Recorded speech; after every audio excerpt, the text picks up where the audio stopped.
दोस्तों, अहंकार एक विनाशकारी भावना है जो व्यक्ति को अंधेरे के रास्ते पर ले जाती है। यह व्यक्ति को अपनी कमियों को देखने से रोकता है और उसे यह झूठा विश्वास दिलाता है कि वह दूसरों से श्रेष्ठ है। अहंकारी व्यक्ति हमेशा दूसरों से बेहतर होने का दावा करता है और वह कभी भी अपनी गलतियों को स्वीकार नहीं करता है। यह अहंकार किसी भी व्यक्ति को दूसरों की सलाह और आलोचना अनदेखा करवाता है। वह दूसरों की राय को सुनने के लिए तैयार नहीं रहता है और वह हमेशा अपने ही हिसाब से काम करना चाहता है, जिससे वह सीखने और सुधार करने के अवसरों से वंचित रह जाता है। अहंकार व्यक्ति को अकेला कर देता है, क्योंकि कोई भी व्यक्ति अहंकारी व्यक्ति के आसपास रहना पसंद नहीं करता है। अहंकार व्यक्ति को गलत रास्ते पर ले जाता है और उसे विनाश की ओर धकेलता है। अहंकार के कई रूप हैं। यह अभिमान, घमंड और श्रेष्ठता के भाव के रूप में प्रकट हो सकता है। अहंकार व्यक्ति के जीवन में कई समस्याएं पैदा करता है। यह उसके रिश्तों को खराब करता है और उसे सफल होने से रोकता है। अहंकारी व्यक्ति अक्सर दूसरों को दुख देता है और वह खुद भी दुखी रहता है। चलिए इसे आज की बौद्ध कहानी के माध्यम से समझते हैं और यह भी जानने का प्रयास करते हैं कि आखिर इसका समाधान क्या है और अपने अहंकार को नियंत्रित करने के लिए हम क्या कर सकते हैं। बहुत समय पहले की बात है। एक छोटा सा राज्य था। उस राज्य में एक व्यापारी रहता था जो बहुत अमीर था, जिसके पास किसी चीज की कोई कमी नहीं थी। उसके पास वो सारी सुख सुविधाएं थीं जो वह चाहता था। उसका एक पुत्र भी था जो अब युवा हो चुका था। उस व्यापारी के पुत्र ने अब तक अपने जीवन में कोई दुख नहीं देखा था। जो भी वह चाहता था वह व्यापारी उसे सब कुछ लाकर दे देता था, जिस कारण उसे अपने जीवन में किसी प्रकार के दुख का अनुभव अब तक नहीं किया था। उस व्यापारी के पुत्र के कई सारे मित्र भी थे। उसके पास अथाह संपत्ति थी। धन दौलत की उसके पास कोई कमी नहीं थी। लेकिन एक दिन अचानक वह व्यापारी बीमार पड़ गया और देखते ही देखते उसकी बीमारी ने उस पर पूरी तरह से पकड़ बना ली थी। वह व्यापारी अपने जीवन की आखिरी सांसें गिन रहा था। अब उस व्यापारी को यह प्रतीत होने लगा था कि वह नहीं बच पाएगा। उसका अंतिम समय आ चुका है। इसलिए उसने अपने पुत्र को अपने पास बुलाया और उससे कहा, बेटा, तुमने आज तक केवल सुख ही देखा है। तुम्हें जो कुछ चाहिए था वो मैंने सब कुछ तुम्हें लाकर दिया, इसलिए तुमने आज तक दुख का अनुभव नहीं किया। दुख क्या होता है यह तुम्हें पता तक नहीं, और इसी बात की चिंता मुझे खाए जा रही है कि जब तुम्हारे पर दुखों के बादल मंडराने लगे तो तुम सह नहीं पाओगे। इसलिए आज मैंने तुम्हें यहां पर बुलाया है। मैं बस आखिरी समय पर तुमसे यह कहना चाहता हूं कि तुम सावधान रहना। मेरी मृत्यु के बाद तुम्हारे अपने ही तुम्हारे दुखों का कारण बन जाएंगे। इतना कहकर वह व्यापारी मृत्यु को प्राप्त हो गया। उस व्यापारी का पुत्र अपने पिता की मृत्यु पर बहुत दुखी था। वह रो रहा था। तभी उसके पास उसका एक मित्र आया और वह उसे समझाते हुए कहता है, मित्र, तुम रो क्यों रहे हो? तुम्हारा पिता ही मरा है, लेकिन तुम्हारे पास तो अब भी ये सारी धन दौलत है। ये सारी संपदा है कि सारी संपत्ति तुम्हारी ही तो है।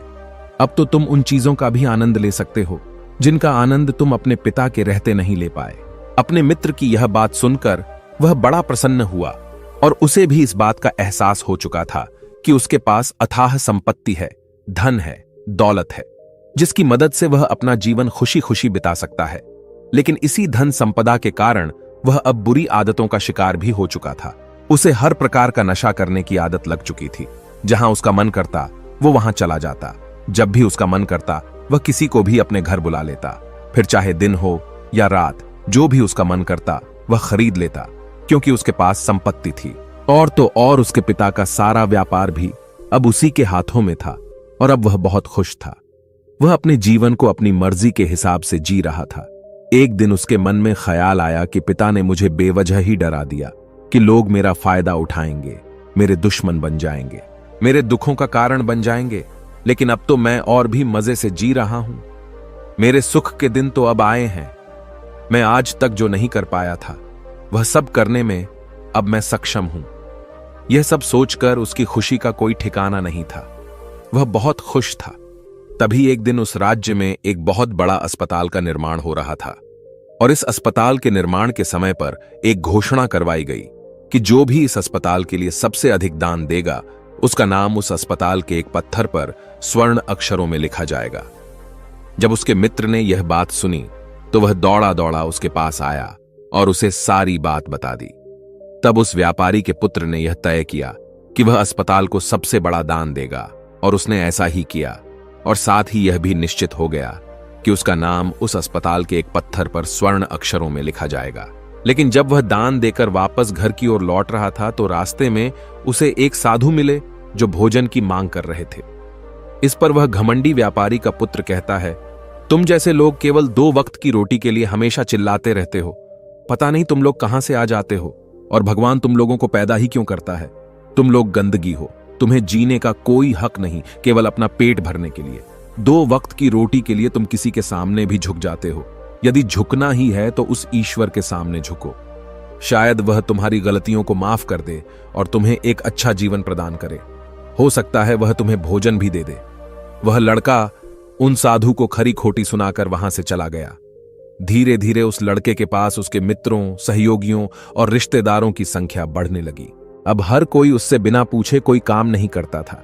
हर चीज में उसी से पूछा जाता था, जिस कारण उस लड़के को लगने लगा था कि अब मेरे बिना कोई काम नहीं हो सकता। जो भी हूं मैं ही हूं। जिस कारण उस लड़के का अहंकार अब 7वें आसमान पर था। सभी लोगों ने उसका मन जीत लिया था।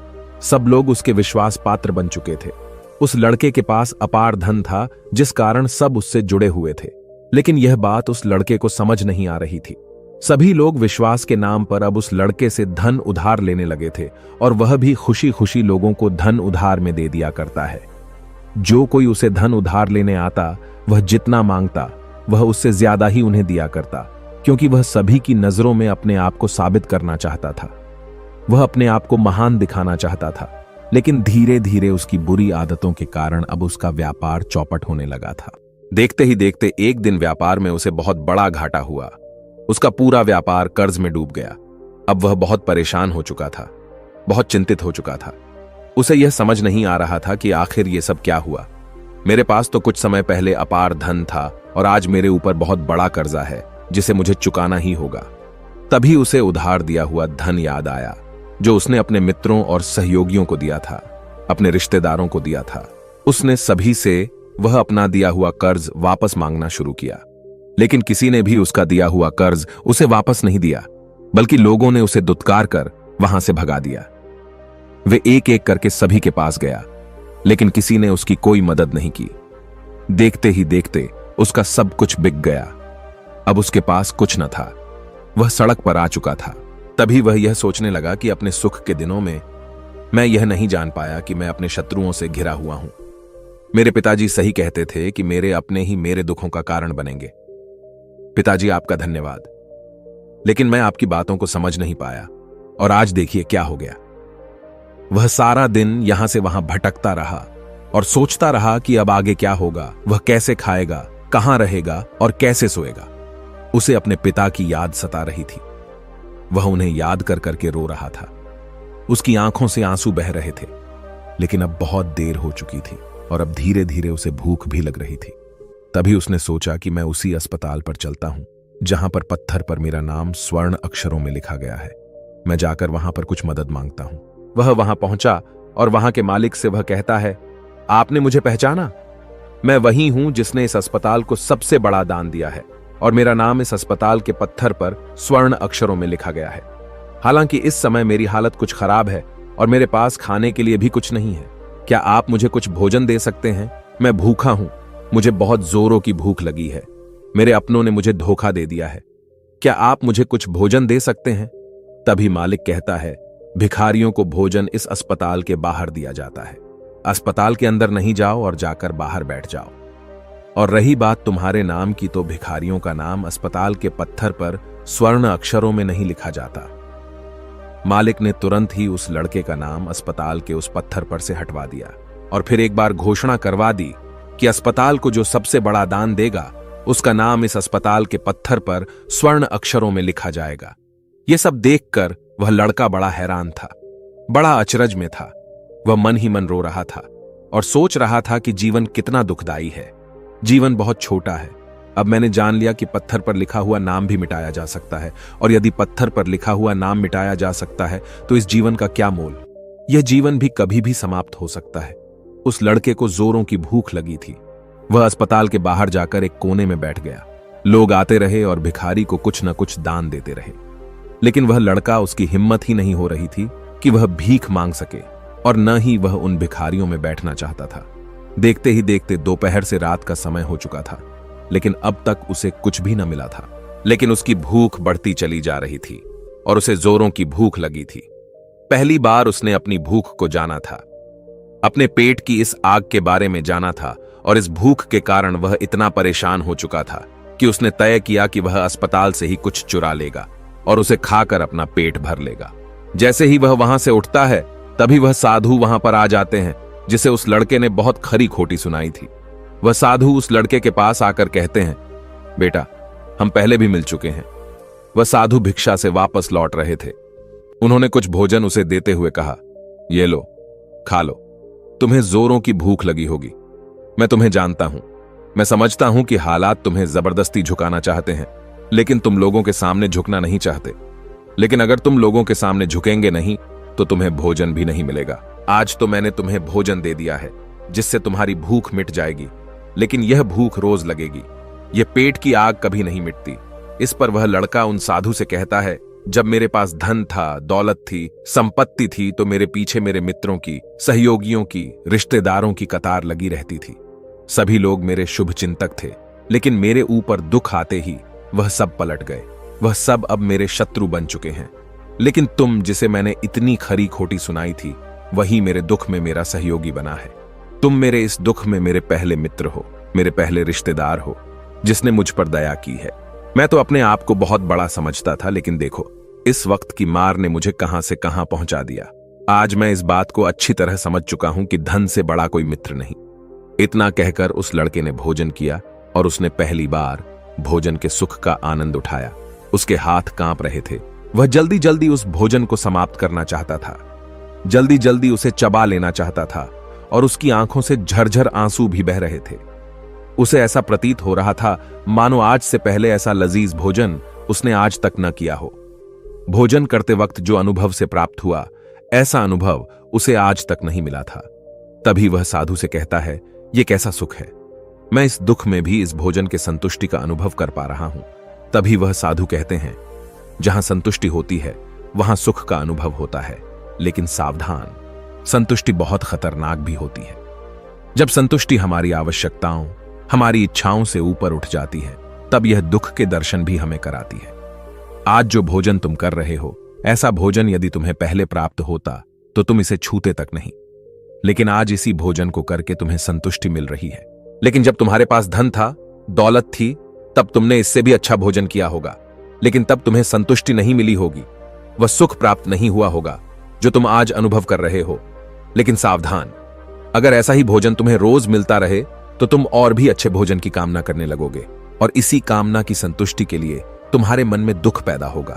और जब तुम अपने मन की इस कामना की संतुष्टि कर दोगे तो तुम्हें सुख भी प्राप्त होगा, लेकिन यह सुख आएगा और चला जाएगा। और जब तुम्हारे जीवन में इसी प्रकार के भोजन हमेशा आते रहेंगे और जाते रहेंगे, तो तुम किसी और कामना, किसी और इच्छा की ओर आगे बढ़ने लगोगे। तब तुम किसी और इच्छा की पूर्ति करना चाहोगे, तुम किसी और इच्छा की संतुष्टि करना चाहोगे, और जब वह इच्छा पूरी नहीं होगी, जब तुम्हें संतुष्टि नहीं मिलेगी, तो तुम्हें दुख होगा, तकलीफ होगी, पीड़ा होगी, और यह श्रृंखला ऐसे ही आगे बढ़ती चली जाएगी। लेकिन जब तुम्हारे पास धन था, दौलत थी, तब तुमने इससे भी अच्छा भोजन किया होगा, लेकिन तब तुम्हें संतुष्टि नहीं मिली होगी, वह सुख प्राप्त नहीं हुआ होगा जो तुम आज अनुभव कर रहे हो। लेकिन सावधान, अगर ऐसा ही भोजन तुम्हें रोज मिलता रहे तो तुम और भी अच्छे भोजन की कामना करने लगोगे, और इसी कामना की संतुष्टि के लिए तुम्हारे मन में दुख पैदा होगा। और जब तुम अपने मन की इस कामना की संतुष्टि कर दोगे तो तुम्हें सुख भी प्राप्त होगा, लेकिन यह सुख आएगा और चला जाएगा। और जब तुम्हारे जीवन में इसी प्रकार के भोजन हमेशा आते रहेंगे और जाते रहेंगे, तो तुम किसी और कामना, किसी और इच्छा की ओर आगे बढ़ने लगोगे। तब तुम किसी और इच्छा की पूर्ति करना चाहोगे, तुम किसी और इच्छा की संतुष्टि करना चाहोगे, और जब वह इच्छा पूरी नहीं होगी, जब तुम्हें संतुष्टि नहीं मिलेगी, तो तुम्हें दुख होगा, तकलीफ होगी, पीड़ा होगी, और यह श्रृंखला ऐसे ही आगे बढ़ती चली जाएगी। तुम हमेशा सुख के पीछे भागोगे, लेकिन दुख तुम्हारे पीछे यूं ही भागता रहेगा। तुम सुख को पकड़ना चाहोगे तो तुम्हें पकड़ना चाहेगा। इसी प्रकार यह प्रक्रिया यूं ही निरंतर चलती रहेगी। तभी साधु अपने थैले में से एक सोने की थैली निकालकर उस लड़के के हाथ पर रख देता है। तभी वो लड़का उस साधु से कहता है, हे महाराज, आपके पास इतना धन कहां से आया? आप तो एक वैरागी हैं। तभी वह साधु उस लड़की से कहता है कि धन तुम्हारा ही है। उस दिन जब तुम मुझे खरी खोटी सुनाकर अपने घर की ओर आगे बढ़ रहे थे, तभी तुम्हारी जेब से यह सोने के सिक्कों से भरा हुआ थैला नीचे गिर पड़ा और मैंने इसे उठाकर अपने पास रख लिया, यह सोचकर कि जब तुम मुझे मिलोगी तब मैं इसे तुम्हें लौटा दूंगा। लेकिन उस दिन के बाद से आज तुम मुझे मिले हो, इसलिए मैं तुम्हें इसे लौटा रहा हूं। ले लो, यह तुम्हारा ही है। इस पर वह लड़का कहता है, हे महाराज, इसी धन के लिए तो मुझे मेरे मित्रों ने, मेरे सहयोगियों ने, यहां तक कि मेरे रिश्तेदारों ने भी मुझे धोखा दिया। लेकिन आप वो पहले शख्स हैं जो मुझे ये धन लौटा रहे हैं। और वहीं पर जो मैंने धन, जो कर्ज मैंने अपने मित्रों, अपने सहयोगी, अपने रिश्तेदारों को दिया था, अपने बुरे समय पर जब मैंने उनसे मांगा तो उन सभी ने वो धन देने से मुझे मना कर दिया। कईयों ने तो मुझे खरी खोटी सुनाकर अपने घर से धक्के मारकर निकलवा दिया। लेकिन आप महाराज वो पहले शख्स हैं जिन्होंने मेरे इस बुरे समय पर मेरा साथ दिया है, मेरा धन मुझे वापस लौटाया है। मैं आपकी सहायता के लिए आपका आभारी हूं। मैं इस धन से अपना व्यापार फिर से शुरू करूंगा और इस व्यापार को नई ऊंचाइयों तक ले जाऊंगा। तभी वह साधु उस लड़के से कहते हैं, हमें कोई दुख नहीं देता, बल्कि दुख के कारण तो हम स्वयं ही होते हैं। हम स्वयं ही खुद को धोखा देते हैं। सुख में हम भ्रमित रहते हैं। हमें यह पता नहीं चलता कि हम सही कर रहे हैं या गलत। और इसी प्रकार हम एक माया जाल में फंसते चले जाते हैं, क्योंकि सुख में हम अपनी आंखें बंद करके बस उस सुख का आनंद लेते हैं और हम किसी चीज की तरफ ध्यान नहीं देना चाहते। हम नहीं जाना चाहते कि जीवन मीठा है तो कड़वा भी है, सच है तो झूठा भी है। सुख में हम केवल अपने अहंकार को बढ़ावा देते हैं। अहंकार व्यक्ति को गलत रास्ते पर ले जाता है और उसे विनाश की ओर धकेलता है, व्यक्ति को अंधा बना देता है। इसी के विपरीत अगर हम देखें तो विनम्रता एक ऐसा गुण है जो व्यक्ति को सफलता की ओर ले जाता है। यह उसे दूसरों से सीखने में मदद करता है और उसे अपनी कमियों को स्वीकार करने की शक्ति देता है। अहंकार का त्याग कर विनम्रता को अपनाना ही सफलता और खुशी का मार्ग है। विनम्रता हमें अपनी कमियों को स्वीकार करने और उनमें सुधार करने की शक्ति देती है। यह हमें दूसरों से सीखने और उनके अनुभवों से लाभ उठाने के लिए प्रेरित करता है। विनम्र व्यक्ति दूसरों का सम्मान करता है और उनके विचारों को महत्व देता है, जिससे वह एक अच्छा मित्र और सहयोगी बन जाता है और वह कभी भी किसी को नीचा नहीं दिखाता है। इसलिए अहंकार से बचना चाहिए और अपने अंदर विनम्रता का भाव रखना चाहिए। अहंकार और विनम्रता के बीच का अंतर एक कहानी के माध्यम से समझा जा सकता है। तभी इस पर वो लड़का कहता है, आप ठीक कहते हैं। जब मेरे पास धन दौलत थी, संपत्ति थी, तब मैं अंधा हो चुका था। मैं किसी चीज पर ध्यान नहीं देता था। मैंने उसे अपने इन दोनों हाथों से लुटाया है और आज जब वह मेरे पास नहीं है तब मुझे उसके जाने का एहसास हो रहा है। और अब जबकि मैं इन दुखों से जूझ रहा हूं तब जाकर मेरी आंखें खुली हैं। विनम्रता हमें अपनी कमियों को स्वीकार करने और उनमें सुधार करने की शक्ति देती है। यह हमें दूसरों से सीखने और उनके अनुभवों से लाभ उठाने के लिए प्रेरित करता है। विनम्र व्यक्ति दूसरों का सम्मान करता है और उनके विचारों को महत्व देता है, जिससे वह एक अच्छा मित्र और सहयोगी बन जाता है और वह कभी भी किसी को नीचा नहीं दिखाता है। इसलिए अहंकार से बचना चाहिए और अपने अंदर विनम्रता का भाव रखना चाहिए। अहंकार और विनम्रता के बीच का अंतर तुम्हारी कहानी के माध्यम से समझा जा सकता है। तभी इस पर वो लड़का कहता है, आप ठीक कहते हैं। जब मेरे पास धन दौलत थी, संपत्ति थी, तब मैं अंधा हो चुका था। मैं किसी चीज पर ध्यान नहीं देता था। मैंने उसे अपने इन दोनों हाथों से लुटाया है और आज जब वह मेरे पास नहीं है तब मुझे उसके जाने का एहसास हो रहा है। और अब जबकि मैं इन दुखों से जूझ रहा हूं तब जाकर मेरी आंखें खुली हैं। तभी मैं यह भी जान पाया कि कौन मेरे साथ है और कौन मेरे खिलाफ। और यह जो ज्ञान दुख द्वारा मुझे प्राप्त हुआ है, यह ज्ञान मैं हमेशा अपने साथ रखूंगा, अपने सुख में भी। अब से अपनी आंखें खुली रखूंगा। इस कहानी से हमें यह सबक मिलता है कि अहंकार हमें विनाश की ओर ले जाता है, जबकि विनम्रता हमें सफलता और खुशी की ओर ले जाती है। इसलिए हमें हमेशा विनम्र रहना चाहिए और दूसरों से सीखने के लिए तैयार रहना चाहिए। विनम्रता ही सफलता का मार्ग है। दोस्तों, उम्मीद है कि आपने आज की इस वीडियो से जरूर कुछ न कुछ सीखा होगा। तो इस वीडियो को लाइक और अपने दोस्तों के साथ शेयर करना ना भूलें और हमें ऐसे ही सपोर्ट करने के लिए चैनल को सब्सक्राइब बटन को जरूर दबा दें। तो चलिए मिलते हैं ऐसी ही कोई नई कहानी में कोई नए मैसेज के साथ। तब तक के लिए अपना ख्याल रखें। धन्यवाद। नमो बुद्धाय।